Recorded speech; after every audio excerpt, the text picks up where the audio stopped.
I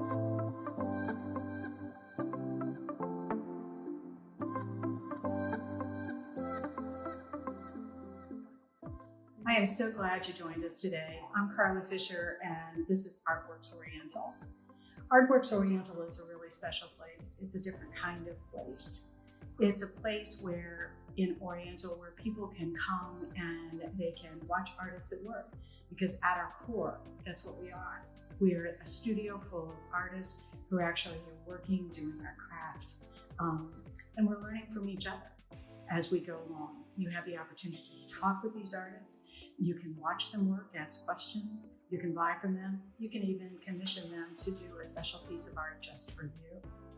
We also have a lot of display artists in our gallery. They come from all over the United States.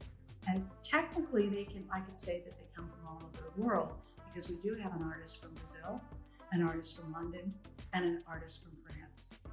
So we do have some international flair here as well. We also have a small art store here at Artworks. Its purpose is to try and support you when you come here and take a class. You come here, you learn a new skill, and if you choose to do so, you can leave with something besides your enthusiasm. You can leave with the basic supplies that will get you started. And if you are an artist and you wish to order the supplies, we can also try and help you with that. So we can't wait to see you. Come in soon and often.